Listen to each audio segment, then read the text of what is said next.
Assalamualaikum warahmatullahi wabarakatuh. Perkenalkan, nama saya Muhammad Farizal Abdul Ramadan, NIM 103 dari kelas 6D. Pada video kali ini saya akan menjelaskan sebuah metode pembelajaran yang sesuai dengan keadaan di Pulau Madura, yaitu metode pembelajaran based learning. Di sini judulnya yaitu inovasi pembelajaran melalui project based learning untuk siswa di Pulau Madura. Oke, lanjut. Tujuan video ini adalah menjelaskan alasan memilih metode PJBL dan kaitannya dengan keterampilan abad 21 di Pulau Madura ini.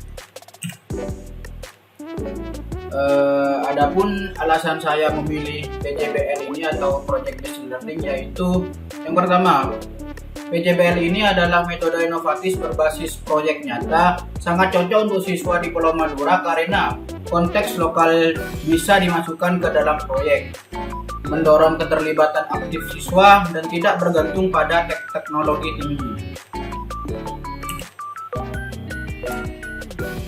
Lanjut ke pengertian Project Based Learning atau PJBL, disingkat PJBL. Project Based Learning adalah metode pembelajaran yang berpusat pada siswa, di mana mereka belajar melalui proses eksplorasi yang mendalam terhadap suatu masalah atau proyek nyata yang relevan dengan kehidupan sehari-hari. Pembelajaran tidak hanya fokus pada hasil, tetapi juga pada proses berpikir, kerjasama, dan pemecahan masalah. Di sini ada menurut para ahli, yaitu menurut Thomas tahun 2000, PJBL adalah model pembelajaran yang disusun berdasarkan proyek yang mengajak siswa untuk menyelesaikan tugas kompleks dengan tantangan nyata seperti desain, pemecahan masalah, dan pengambilan keputusan serta investigasi. Nah, di metode pembelajaran PJBL ini siswa itu dituntut untuk pengerjaan proyek. Nanti guru itu memberi suatu studi kasus. Contoh disuruh membuat desain. Nah, siswa itu nanti disuruh untuk menyelesaikan desain tersebut. Seperti itu.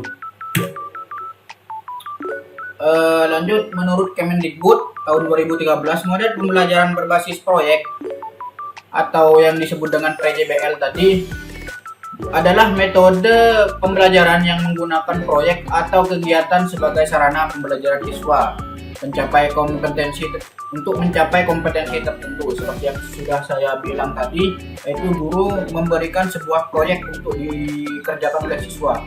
Lalu siswa melakukan eksplorasi, penilaian, interpretasi, sintetis, dan informasi untuk menghasilkan berbagai bentuk hasil belajar.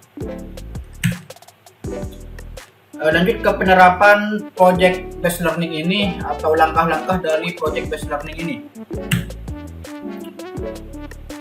Pertama, penerapan Project Based Learning ini dilakukan melalui beberapa langkah utama. Yang pertama, guru dan siswa bersama-sama menentukan pertanyaan atau permasalahan mendasar yang relevan dengan kehidupan nyata. Seperti yang sudah saya bilang tadi, guru itu memberikan sebuah studi kasus yang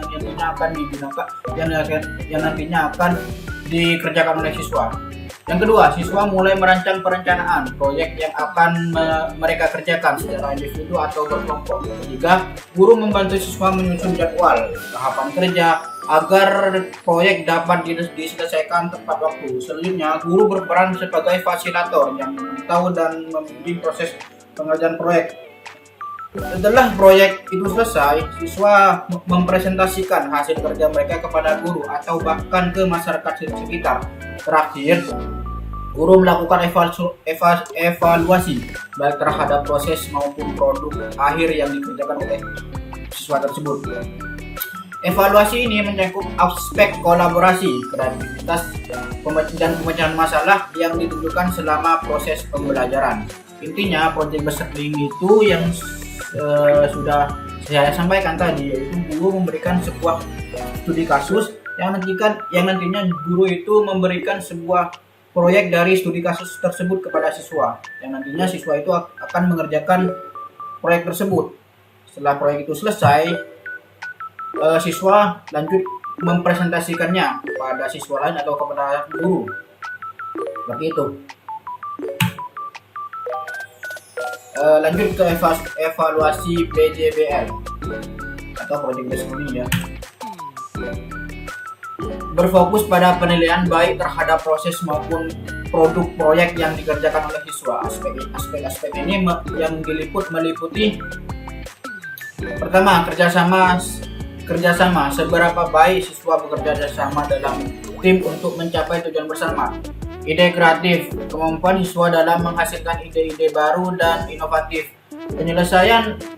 Penyelesaian masalah, kemampuan siswa dalam mengidentifikasi dan mencari solusi untuk masalah yang muncul selama pengerjaan proyek. Yang terakhir yaitu presentasi. Nah, setelah selesai proyeknya itu terus presentasi, yaitu kemampuan siswa dalam menyampaikan hasil proyek secara jelas dan persuasif.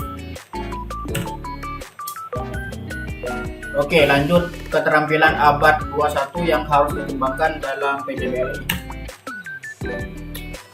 PJBL juga bertujuan mengembangkan keterampilan abad 21 melalui 4C. Di antaranya critical thinking, yaitu mendorong siswa untuk berpikir secara kritis dalam menyelesaikan tantangan. Yang selanjutnya itu creativity, yaitu mendorong kreativitas dalam menghasilkan solusi yang berbeda. Collaboration, berarti kerjasama dan koordinasi dalam berkelompok. Yang terakhir yaitu communication, mengasah kemampuan siswa dalam berkomunikasi secara efektif. Oke, yang terakhir yaitu mengapa sih PJBL itu cocok dengan kondisi di Pulau Madura saat ini. Project based learning cocok diterapkan di Pulau Madura karena dapat mengaitkan pembelajaran dengan potensi lokal seperti karapan sapi, batik, dan garam tradisional. Metode ini juga mendorong siswa kreatif, dan mampu bekerjasama dalam menyelesaikan proyek nyata. PJBL ini juga tidak bergantung pada teknologi tinggi, sehingga sesuai dengan kondisi sekolah di daerah ini. Selain itu, pendekatan ini menumbuhkan rasa bangga terhadap budaya lokal sambil mengembangkan keterampilan abad 21 seperti kolaborasi dan berpikir kritis. Oke, terima kasih. Mungkin sekian video saya. Kurang lebihnya mohon maaf. Wassalamualaikum warahmatullahi wabarakatuh.